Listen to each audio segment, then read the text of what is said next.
An koka Engineer Ramanus Wuoda Dhisra fuoko nenda taro yeo penjo ni mari moko sotedo.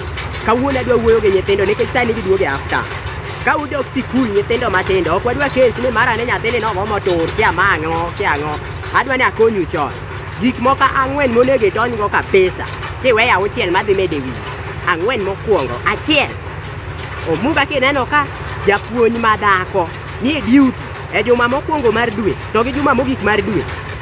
Tange ngimani king'ade chuo. Ndalono joma mine chunygi rach onyalo ng'udo kata kumi olaw.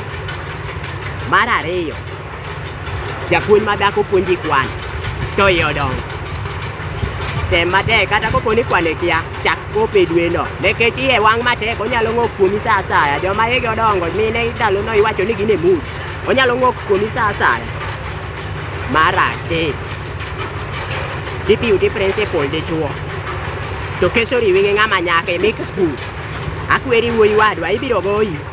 Japuonj ma dichuo ok nyal wito ng'ama nyako. Mit bede ni nyako no bit lando kama to seromo. Ibiro maneno komulogo ke kama ne nyar ng'ane ni to pok notalo ga. Sechego ka en saron to kori dende mani saroni. Saroni pok notalo ga ng'ato.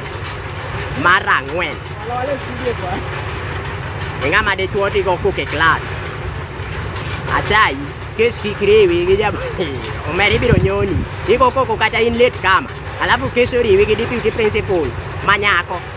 Obuga chieng' ne biro winjo ni in e ng'at magoga koko, in e ng'at mayiecho register, in e ng'at maturo loka, omeri biro goyi ofis no.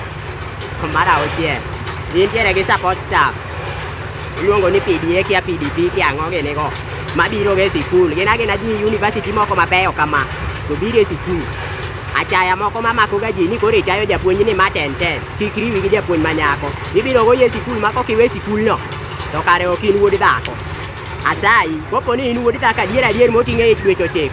Tangi weche 6 mang'isi.